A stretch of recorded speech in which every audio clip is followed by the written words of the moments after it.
All right, all right, all right. Woo! All right. Partners in prosperity I'm in the Kevin house. Jones, and that there's Onyx Jones. Hey, everybody. Hey, everybody. So I had a hook in my head, but you started off before me. But my hook was bow chicka bow wow. Now, what do we all think about when we hear that song?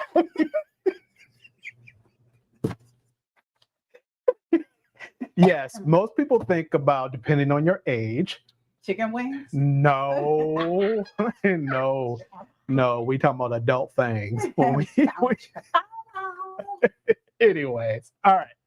So today is the second half to the topic about intimacy. I think this shouldn't be the second half. I think because it's very different, isn't it? I think we need another half. Oh, yeah. This is like this will be like the middle point. Okay. And then the third will go in deep. Oh, okay. Yeah. So I don't want to be all nerdy mathematical. We're talking about 3 parts then? Yeah. This is part 2 of 3. The 2/3. 2/3. Yes, 2/3. Part deux. Part deux, mate. That's French. Yes. Yes. It is. Do what it do. Okay. All right. So we're talking about intimacy. We had a really great conversation. Yes, we did. Yeah, last week. Yeah. So we wanted to take it to another level about intimacy, right? And so what I want to ask you is, for you, what is intimacy and what role does it play in our relationship? Come on with it. We silly today, y'all. Sorry. It's been a crazy week. We're having fun. All right, it's Thursday, isn't it? Yeah, it's Thursday. Look at my watch to see what day it is. All right. So intimacy. Intimacy. Intimacy. Changing the word to intimate.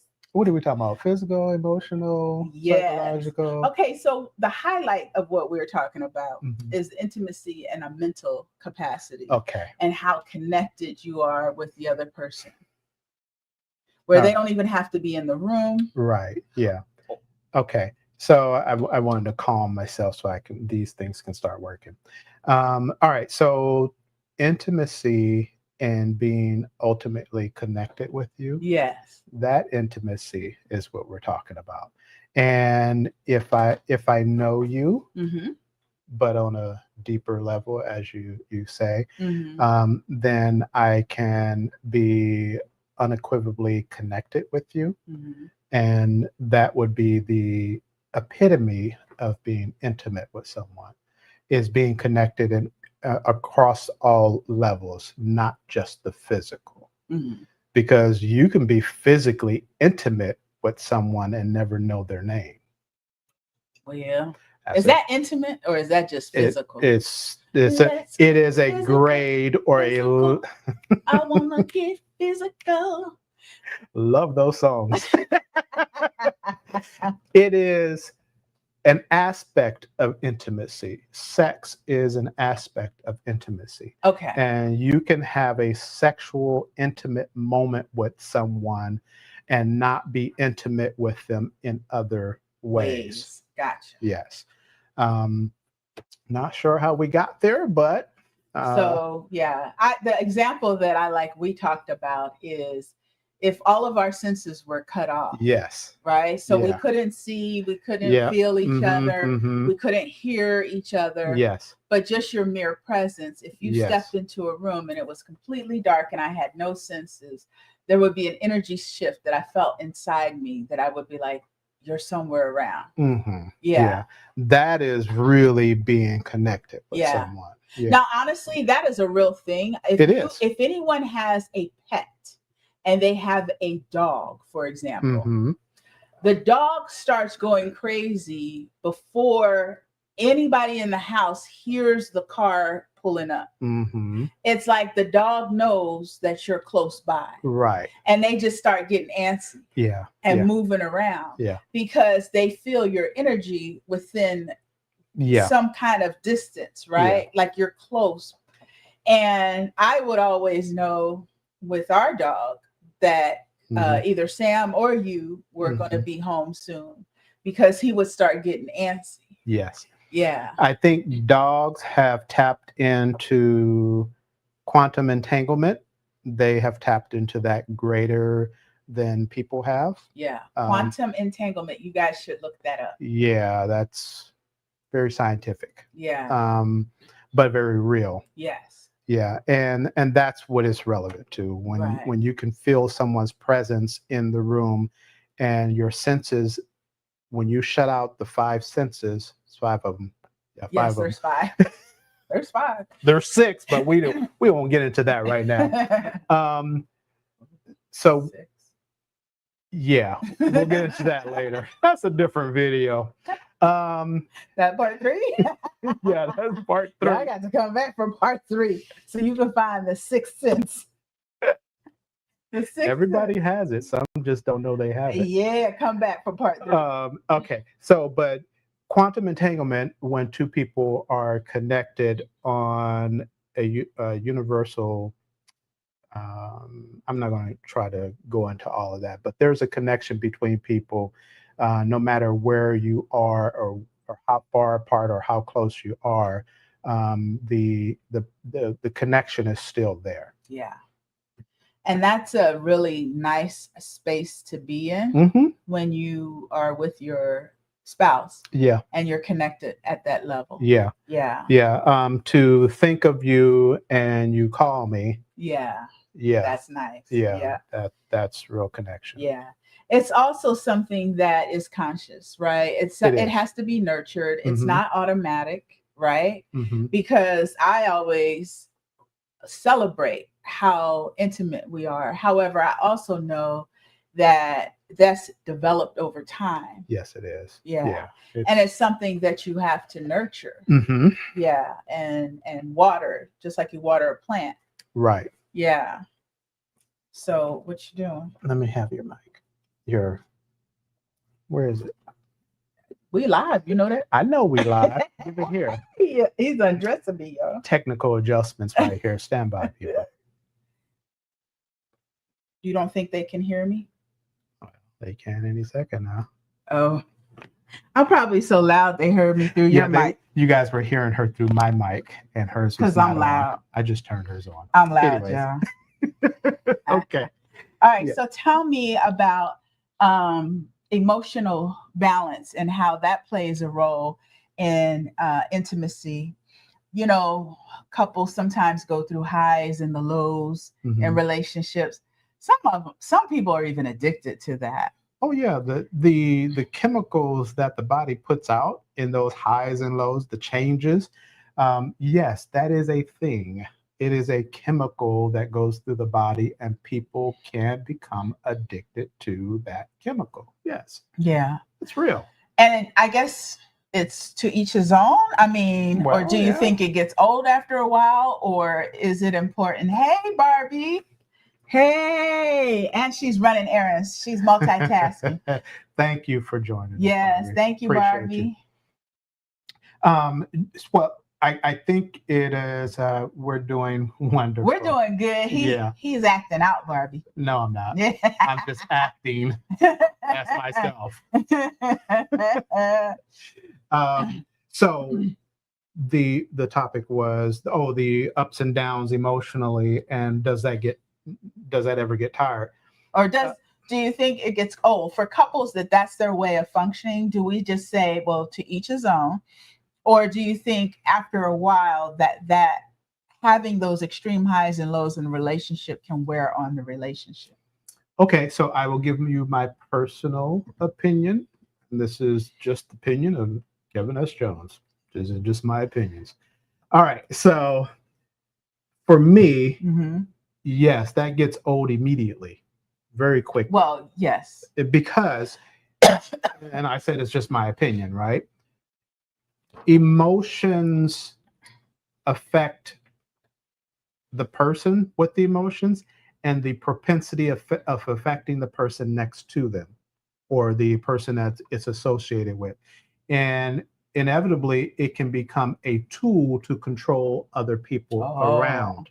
So if you're using those emotional highs and lows to control someone or to gain a reaction from other people, and sometimes the person that is emitting or projecting the emotion that prompts other people, that's just what they're used to. They've learned to do that. That's a learned behavior. It is. And until that person decides that they want to do something different, they're going to continue to do that. And I'm not saying it's right or wrong. I'm just saying it doesn't work for me. Right. Because it just doesn't work for me. Right. It doesn't. And that could be coming down somebody's street, right? Oh, and they yes, may not even realize it because, as you said, it's a learned behavior. Yeah. And they're used to, you know, they need to get the results they need. Right. And so in order to do that, they've only learned how to do it through hostility or pushing buttons or getting a reaction. And it can sometimes be referred to as emotional manipulation. Right. Or emotional whatever. Right. I just know that when you take the emotions out of the equation, if there's a real discussion to be had, then you can pull back the layers. The emotional elements. Now there's a space for emotions. Yeah. Don't get me wrong. I'm just a monotone kind of guy. Well, we were expressing emotions when we first got on, the live, right? We did, having fun. Yes, yeah. But if you peel back the layers, and the only time you can really peel back layers is sometimes you have to set your emotions aside. Yeah. And if there is a barrier there, you can't really get to the heart of the matter of whatever that is, and find the real solution to whatever you're trying to discuss, because there's a solution for everything. Yeah. So I think the way someone can tell if they're in that space is because if they look at their life and they're honest with themselves, they just have a whole lot of ups and downs going on. Yes. Yeah. And I love when people say they blame the exterior world for all those highs and lows. And that's when they say life is tough. Yes. Relationships are hard. I'm just going through it right now. Yeah.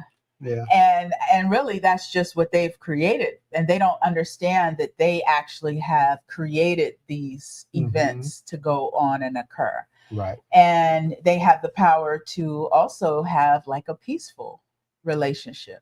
Yeah. It's literally a switch, right? It is. Yeah. But when we think we're powerless over this chaos and turmoil, then we don't feel like there's any options. That's just how it is. But if we take back that power and decide on having a closeness, having a more even-keeled conversation, or connection, relationship, interactions, it's really a choice. Yeah. And in that choice, yes, it's bona fidely a choice. One thing I want to be clear about is the connection that you and I have. We chose that. Yeah. We chose that, and it has evolved over time. And I don't want anyone to feel like that I'm just saying, or we're just saying, oh, you just choose. That's not the simplistic thing for some people, right? Right. For wherever you might be at, it's not that simple. Right. And for anybody to say that it's just simple, I'm calling bullshit. Okay, so I don't want to convey the idea that you just do it. No. Right. It starts with little small things. Right. Everything, you can climb a mountain with one step. Right. And then the next step, and the next step. True. But you're not going to run up the mountain and over the tippy top, on your first day. You're not. Everything is a step in time. It's a process. Yeah. And I revert back to, for any process, it starts with yourself. Yeah. You have to get dialed into who you really are And sometimes we don't even know who we really are because of who we're trying to be and who we're trying to satisfy and who we're trying to fulfill in our images of what people think we want to be or should be, and all that kind of stuff. If you turn off all of the exteriors and you just sit quietly by yourself, and you could be in a dark room somewhere by yourself and just hear yourself. Yeah, that's where that meditation comes in that you talked about. Yeah, that self-care, getting a sense of self, that all enhances intimacy. It does. Yeah. So I can't give you me without knowing who I'm giving you. Right. Who is me? Yeah, who is me? That's deep. Yeah. So, all right. So getting a sense of self, taking time for meditation, trying to maintain emotional balance as much as possible. There's triggers all over the place, social media, television. Yeah. I mean, you can't really watch anything on TV without those emotional triggers, coming into play. But when it comes to your relationship, trying to create some emotional balance within that relationship, right? Making choices to have an intimate relationship, looking at the concept of quantum entanglement, doing research in that to see that what you can learn from that also will help you enhance your relationship and your connection with your loved one. So these are all great things, right? That help really nurture the role of intimacy. What about using intimacy for emotional support and stability? So how can you help your mate during tough times, for example? How does intimacy play a role in that? Well, one is one person being balanced, because life happens and circumstances happen to where it causes one of the persons to be off balance. And being intimately connected. Okay, so just want to talk about you and me. Okay. So let's talk about us, baby. Yeah. Let's talk about you and me. Yeah, that's she got a song for everything. All right. So I wanted to say some direct statements because I felt like we were talking to others and at the same time talking about, I just want right here. In being intimately connected with you and knowing you, I can detect when something is going on with you, when something's not right. And because of that, I know that there are times when I have to provide a safe space for you to be where you are. And it requires me to be more dialed in and more balanced and centered and be the anchor. And so if there is an emotional high or low or something going on, it requires me to be aware of you. Right. Yeah. And not to, and kind of take myself out of the equation a little bit to monitor you, to be watchful. Right. And say, I need to be right here to kind of give her that anchor point. So when you have a space where you can come back to. And not demand that you be a certain way or even expect that. Right. Now that works when there's times like a give and take, right? Yes, it has to be a give and take. Right. Yeah. Because if I'm always emotionally off because of one thing or another, that's tiresome. That could be taxing. Yeah. Yeah. Because it does. Thank you. The taxing part. Okay, there's a demand. there's a demand that is imposed on the other person. Yeah.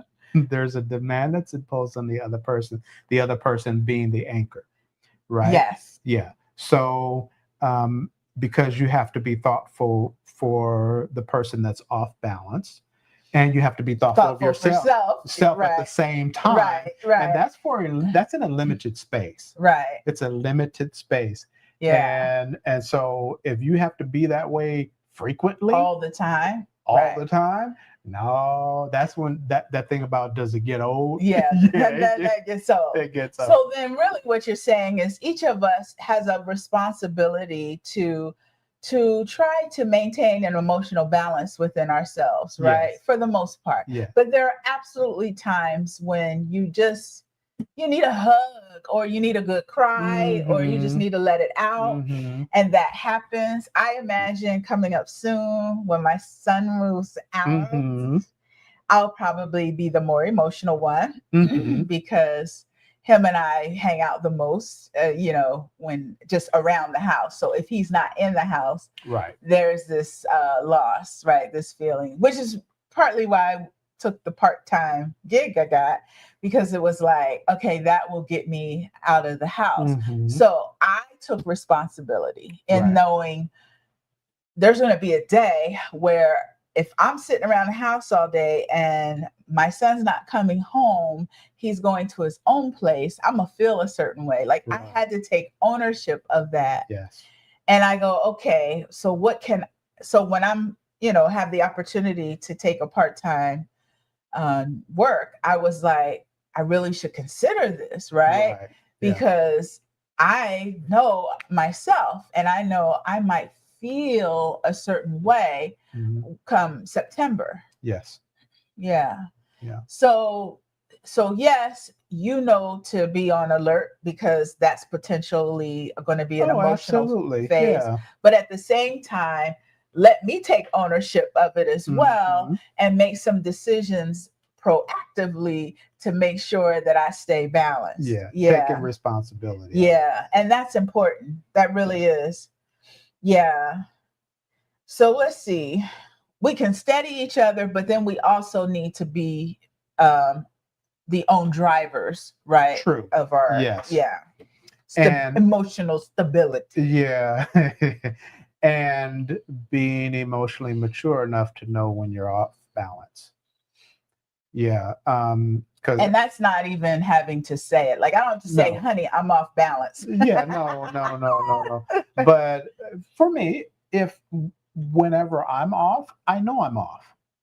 You don't always speak it. I may not say it, may not even have the words to say it, but I'm physically aware of my state of mind. Right. And if I'm aware of it, then I know that I should be, doing certain things to get myself back to where I need to be at. If I need to identify what's really going on and I need to have a conversation, then I need to broach that conversation or open the door for it to be had. But not just be like a buffalo in a china shop. Tearing stuff up and knowing damn well I'm just out of control. No, that's not cool, because that just anyway, that's it now. Yeah, so being responsible if you are the person that is emotionally off balance, being responsible with the knowledge of that. Right. Yeah. Gotcha. So what about we were talking about creating this space with our intimacy, right? Where we have the physical piece of it, right? How do we have that? How do couples have that conversation to talk about the physical aspect of intimacy? Like, what are their desires? What do they need? How do you empower someone to have those kind of conversations? Well, it kind of depends on the two people in question, right? You have to have a safe space for that. You have to have a safe space for that. And hearing someone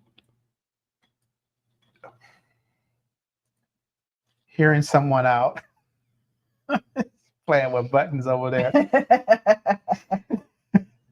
But as far as talking about intimacy and what the other person likes or don't like and that kind of thing is what we're talking about, right? Yeah.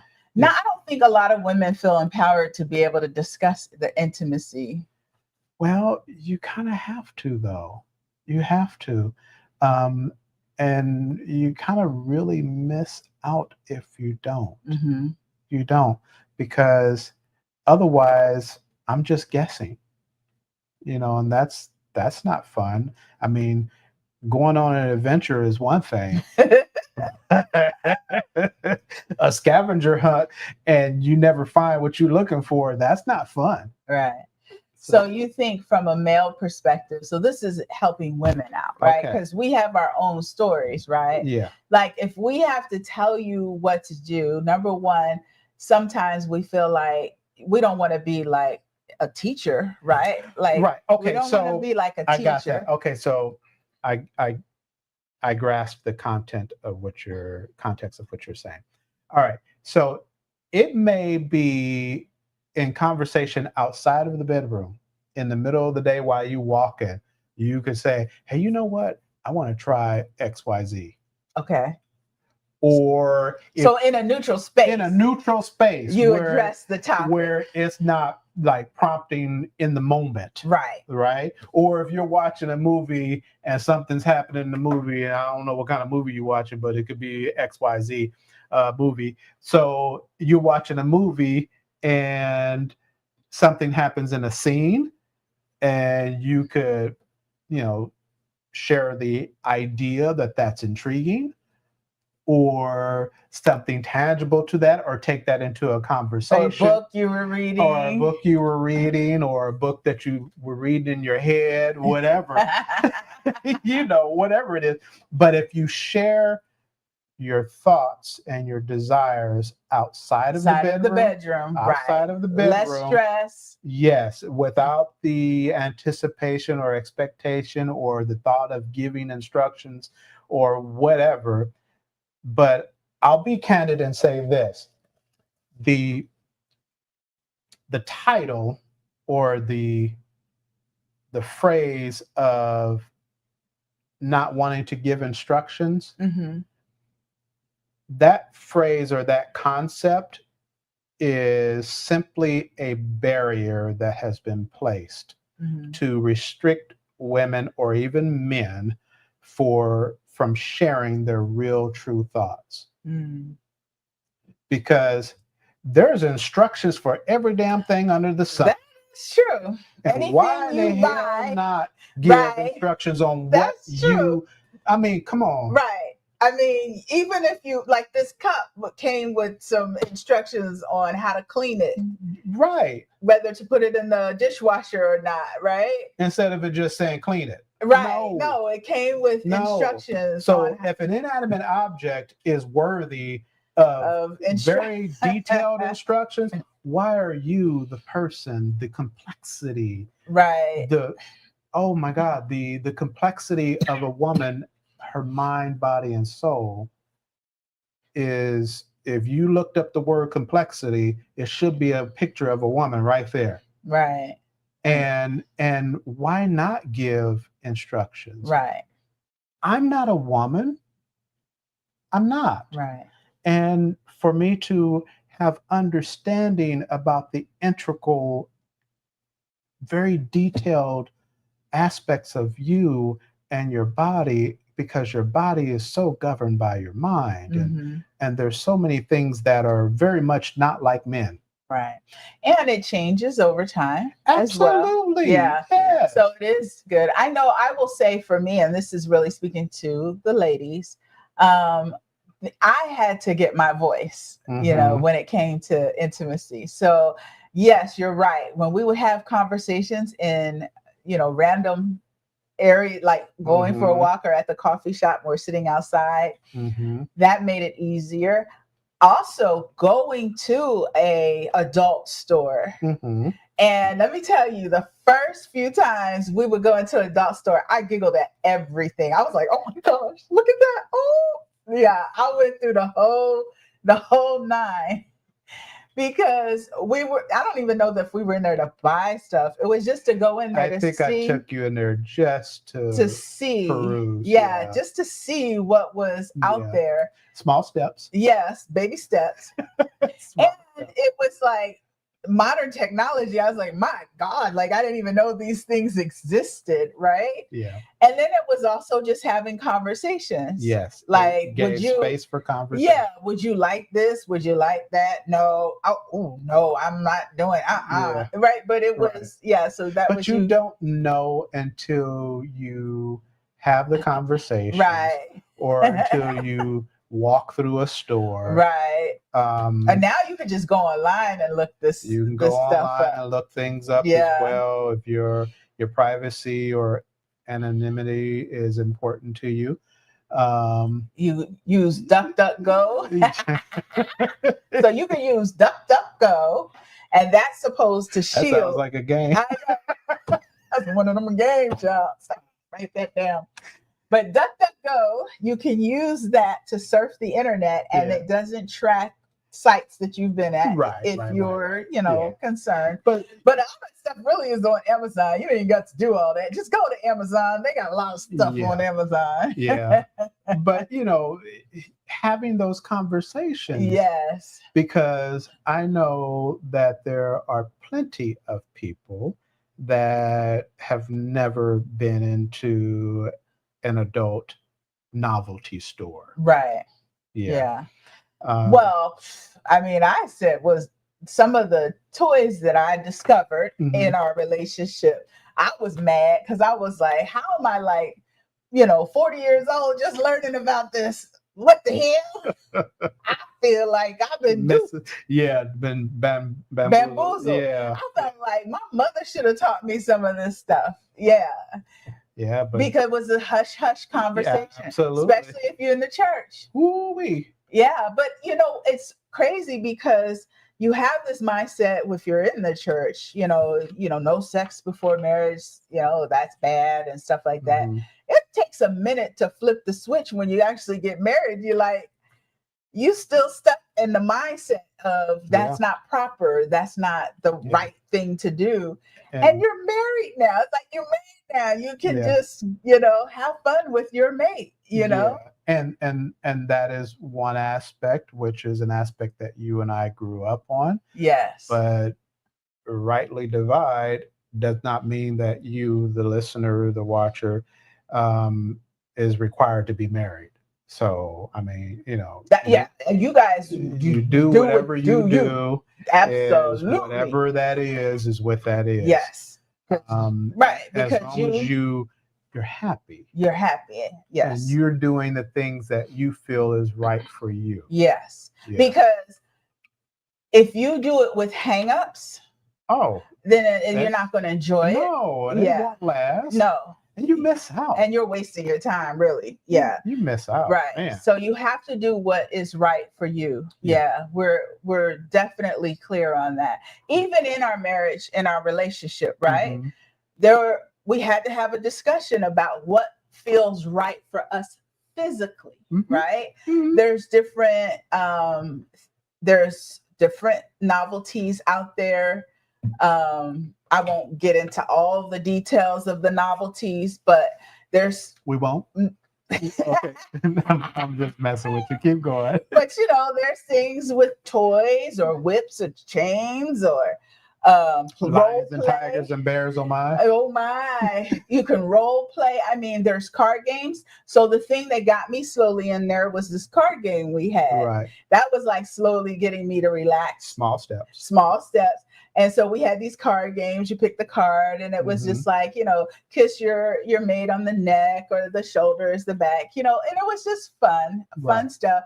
But definitely it was setting the intimacy in place because there was this, time where we were just being silly touching, being affectionate, right, and just having fun. Yeah, Making it fun. Yeah. Because the other thing that I think women kind of encounter, we're mothers, we're possibly bosses or employees at work. So we have all these roles we play during the day. Yeah. And then in the evening, switch into being a wife. And now this intimacy becomes a duty. That's not fun. And and then it's, for some women, it's like, come on, let's just get it over with so I can go to sleep. Get some rest. Yeah. Because then I can check the box that we had sex today, because we ain't had it in a while. And whether or not someone acknowledges that space that the other person happens to be in, it's noticeable. Right. It's noticeable because there's an absence, there's a void of intimacy. When you're in that space. Yeah, that's no fun. So you're not fooling him. No. Now they may receive it because okay, well, this is how I'm gonna get it. I'm gonna get it. If this is how sex is happening tonight, whatever. It's your duty. All right. It's your duty to beep, beep, beep. But it's more fun. It is way more fun when it's just for fun. Yes. Yeah. Because that's what it's supposed to be. I mean, I agree. Unless you're in the space of trying to wanting to have children. Yeah. Then actually, if you're doing it just for fun, that's the quickest way to have a child. That's true. When you're just relaxed and enjoying it. Yep. We try to have children all the time. We try our best. We do. We give our best shot. I'll be like, let's try to make a baby. We give it a good old college try every time. We got to try to make a baby tonight. Oh my God. That's another subject. But yes. Yeah. Having that space to feel comfortable to talk about sex. Right. Yeah. It's so taboo for so many couples. Right. And intimacy and what feels good, what doesn't feel good. There's so many videos on even YouTube that talk about sex and relationships, and there's resources out there. There's books you can read. Even if you're just reading a book just to get you in the mood. Right. And I will say that for women, sometimes that is not automatic for us. No. Right. So if you're going throughout the day and you don't think about your mate, you don't think about last night, you don't have those thoughts going through your mind because you're just so busy. When you get home, it's like you're cold. It's almost like when you take food out of the freezer and you sit it on the counter. I'm thinking like a hard piece of frozen. You're ice cold. Oh and you got to thaw out. Yeah. And it's like, in order to get you in the mood, we got to throw you in the microwave. It takes time to defrost you. Yeah. Oh so God. It's better to have some moments, where you're thinking about your mate, thinking about last night, and that was so nice, and that was good. Yeah. Or read a book or whatever. Yeah. And for men can be in that space, but it doesn't take very long for them to transition. And the wind is blowing. Oh, hey, Yeah. So if your mate comes and kisses you just the right way, you're ready. Yeah, I'm ready to stop what I'm doing.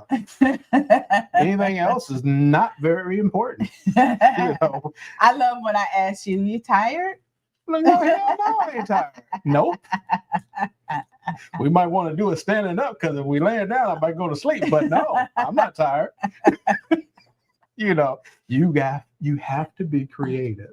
That's true. And I think the willingness and the desire to connect allows for some creativity. And creativity, when you say creativity, let's be clear what we're talking about. Creativity could mean that you don't do it at the same time all the time. True. Like during the day, just impromptu. True. Right? Or creativity could be the positions. True. Where you do it, whether you're in the living room or the kitchen or wherever. Provided that you don't have other people in the house. or you do and you don't care, or whatever. Yeah. Spontaneity and variety is important. Yes. And I like the date nights where we just get away to a hotel. So we call them staycations. Yeah. Being in a different environment that's not the norm, because when you're at home, there may be visual triggers that cause your mind to be think distracted about other stuff. Absolutely. That's true. Absolutely. So when you're in a foreign space, such as a hotel room, you really get to relax. Yes. And you can be loud, because you ain't gonna never see them people ever again. Just be loud. Just have fun. Yes, you could be loud. You can be loud at home and not give a damn either, but then you might get complaints from the neighbors. But you in that hotel, whatever. What do you care? Getting complaints from the neighbors. I'm calling jealousy. Anyway, we did used to have a neighbor across the street that was loud as I don't know what. Where was that at? On in Riverside? On LeConte. Oh yes. Like the whole damn, it's like open the windows up. You might as well be watching a movie. But I didn't mind. I wasn't complaining. We were celebrating. Good for them. Have fun. Have fun. Maybe you want to lean out the window. Yeah, that's right. But no, so getting to a different place or a different environment. That's always a good thing. And different positions. Absolutely. Not the same old Creativity is important. Yes. And then if you have a favorite position, you can always end the night with that position. Because that position is going to be the guaranteed position. Success. Yes. Yes. And take your time. Because I feel like intimacy sometimes, quickies are great, but intimacy, true intimacy, sometimes you just want to have that moment, relish the moment. It's like eating a piece of cake that tastes delicious. You just savor it. Don't just eat it up. Savor it. Yes, I agree. I do. Woo. All right, we did it. We hit this topic. We want to hear from you guys though. If there's more things you want us to talk about in line with this intimacy topic, let us know. Because we're very transparent. We don't mind. Yes. Some of us are more transparent than others, but we are transparent. Well, who's more transparent, you or me? I think you are. Me? Yeah. I'm a lady. Yeah. Well, there's those social barriers. No, I think we are whatever space we're in, where we are ourselves. Yes, that's true. That is true. And having fun. So thank you guys for joining us on the live. Yes. Thank you, Barbie, for stopping by. And there's a few other people that have been on the live during this time. So we appreciate you. I know you're there. Yes. You haven't said you're there. Comment. I know you're there. And the replay crew. We're talking to the replay crew. Yes. Hey, if there's a topic you want us to share, please put it in the comments and let us know. So we will bring that topic back as part 3 of our intimacy conversation. Yeah, talking about things that are referenced by you guys, that makes it a little more valuable. Yeah, we want to bring the topics that work for you. Yeah, but I'm okay with us just chit-chatting about whatever. Yeah, just chit-chatting about whatever. Yeah. So thanks for hanging out. Yeah. And thank you for joining us. Love you guys, and see you soon. All right. Bye.